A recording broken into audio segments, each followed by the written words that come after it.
கிரிக்கெட்டர்களை வாழ்த்த Mumbai marine drive பகுதியில் திரண்ட பல்லாயிரக்கணக்கான ரசிகர்களின் வெள்ளத்தில் மிதந்தபடி உலகக்கோப்பையை கையில் ஏந்திச் சென்ற ரோஹித், விராட் உள்ளிட்ட வீரர்கள்.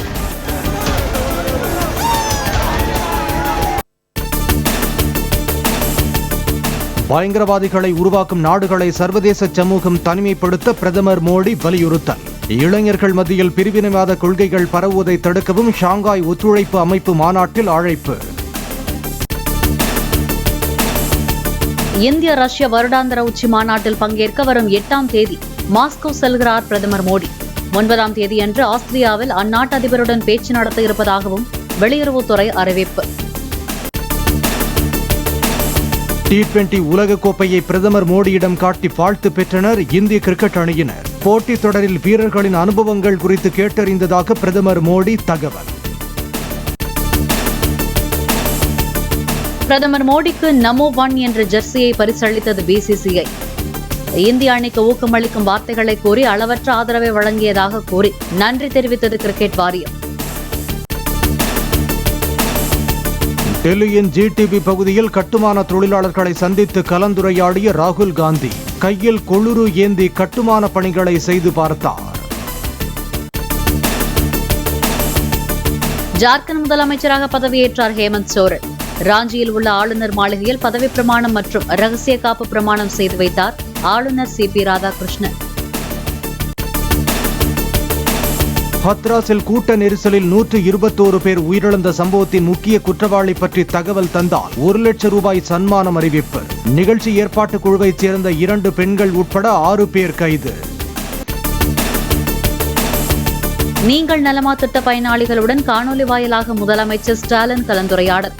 அரசு நலத்திட்டங்கள் சரிவர கிடைக்கிறதா என்று பயனாளிகளின் கருத்தை கேட்டறிந்தார். சேலம் கொண்டலாம்பட்டி அதிமுக பகுதி செயலாளர் சண்முகம் வெட்டி கொலை செய்யப்பட்ட சம்பவம். திமுக கவுன்சிலரின் கணவர் உட்பட 9 பேரை கைது செய்த போலீசார் தலைமறைவாக உள்ள 3 பேரை தேடி வருகின்றனர். சேலத்தில் தெருவிளக்குகளை துண்டித்தும் CCTV கேமராக்களை உடைத்தும் அதிமுக நிர்வாகியை கொலையாளிகள் படுகொலை செய்துள்ளனர். திட்டமிட்டு கொடூரமான முறையில் படுகொலை நிகழ்த்தப்பட்டிருப்பதாக அதிமுக பொதுச் செயலாளர் எடப்பாடி பழனிசாமி கடும் கண்டனம். தமிழகத்தில் சட்டம் ஒழுங்கு சீர்கேடு அடைந்திருப்பதோடு தினசரி கொலை கொள்ளை நடைபெறுவது வாடிக்கையாக மாறியுள்ளது. பலமுறை வலியுறுத்தியும் திமுக அரசு சட்டம் ஒழுங்கை பாதுகாக்க எந்த நடவடிக்கையும் மேற்கொண்டதாக தெரியவில்லை என EPS குற்றச்சாட்டு. திமுக என்ற A டீம் வெற்றி பெற வேண்டும் என்பதற்காக B டீமான அதிமுக விக்கிரவாண்டி தேர்தலை புறக்கணித்துள்ளதாக அண்ணாமலை கருத்து. இடைத்தேர்தலில் 3வது 4வது இடம் வந்துவிடும் என்ற அச்சமும் புறக்கணிப்புக்கு காரணம் என விமர்சனம். அந்த A டீம் என்கின்ற திமுக ஜெயிக்க வேண்டும் என்பதற்காகத்தான் B டீம் என்கின்ற அனைத்து இந்திய அண்ணா திராவிட முன்னேற்ற கழகம் ஒதுங்கி இருக்கின்றார்கள் என்பது விக்கிரவாண்டி இடைத்தேர்தல் பிரச்சாரத்தில் மற்றும் ஒரு முறை அது நிரூபணமாகிறது. தேர்தலில் 3வது 4வது இடத்துக்கு வந்து விடுவோம் என்று தெரிந்துதான் அந்த குறிப்பிட்ட கட்சி நாங்கள் நிற்க மாட்டோம் என்று ஒதுங்கி இருக்கின்றார்கள். இன்னைக்கு அவங்க பிரச்சாரம் பண்ணி இவங்களுக்கு ஓட்டு போட்டுறாதீங்க, இவங்க முதல்ல வந்துடக்கூடாது அப்படிங்கிறது அவங்களுடைய டெஸ்பரேட் மெஷர். இடைத்தேர்தலில் இவங்க ஜெயிச்சிட்டாங்க, பாட்டாளி மக்கள் கட்சி ஜெயிச்சிருச்சு, தேசிய ஜனநாயக கூட்டணி சார்பாக PMK ஜெயிச்சிட்டாங்க, இதனால் ஆட்சி மாறிடுமா? மாறப்போவது கிடையாது. ஆனால் மக்கள் சொல்லக்கூடிய மெசேஜ் அது. மக்களுடைய அதிருப்தி ஒரு இடைத்தேர்தல் மூலமாக வெளிப்பட வேண்டும் என்பது எங்களுடைய விருப்பம். நடிகர் விஜய் ஒன்றிய அரசு என்று பேசுவது திமுக சார்ந்த அரசியலை கையில் எடுப்பது போல் உள்ளதாக அண்ணாமலை கருத்து.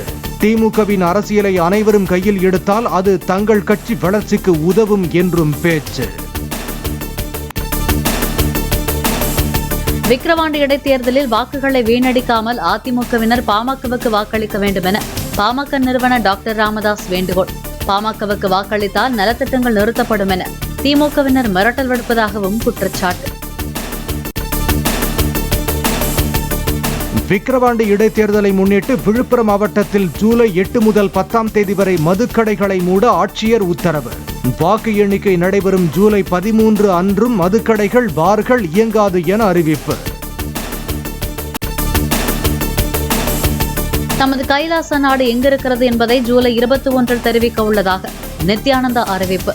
கைலாசா வாசியாக பதிவு செய்து கொள்ள ஆன்லைன் இணைப்பும் அறிவிப்பு. விழுப்புரம் அருகே சாராயம் குடித்ததால் உடல்நலம் பாதித்து சிகிச்சை பெற்ற 3 பேரில் ஒருவர் உயிரிழப்பு. புதுச்சேரியில் இருந்து சாராயத்தை கடத்தி வந்ததாக ஒருவர் மீது வழக்கு பதிவு என தகவல். சென்னை கோயம்பேடு மார்க்கெட் பகுதியில் பழுதான வாகனங்கள் நிறுத்தி வைக்கும் இடத்தில் தீப்பிடித்த சம்பவம் தொடர்பாக கூலி தொழிலாளி கைது. பழுதான ஆம்னி பேருந்துக்குள் கூலி தொழிலாளி ஏறிய பிறகு பேருந்தில் தீப்பிடித்த சிசிடிவி காட்சி. டெல்லி, ஹரியானா மாநில சட்டப்பேரவை தேர்தல்களில் ஆம் ஆத்மியுடன் கூட்டணி கிடையாது என காங்கிரஸ் கட்சி அறிவிப்பு. மகாராஷ்டிரா, ஜார்க்கண்ட் தேர்தல்களில் மட்டும் இந்தியா கூட்டணி ஒன்றிணைந்து போட்டியிடும் என்றும் ஜெய்ராம் ரமேஷ் தகவல். டெல்லியில் பிரதமர் மோடியுடன் ஆந்திர முதலமைச்சர் சந்திரபாபு நாயுடு சந்திப்பு. மாநில வளர்ச்சி திட்டங்களுக்கான நிதி ஒதுக்கீடு குறித்து ஆலோசித்ததாக தகவல். பிரிட்டன் நாடாளுமன்ற தேர்தலில் வாக்களித்த பிரதமர் ரிஷி சுனக் தமது தொகுதிக்குட்பட்ட வாக்குச்சாவடியில் மனைவி அக்ஷதா மூர்த்தியுடன் சென்று வாக்களித்தார். பாரிஸ் ஒலிம்பிக் போட்டியில் பங்கேற்கும் 27 தடகள வீரர்கள் கொண்ட இந்திய அணி அறிவிப்பு. 2 பெண் வீரர்கள் உட்பட தமிழகத்தின் 5 பேர் அணியில் இடம்பெற்றனர்.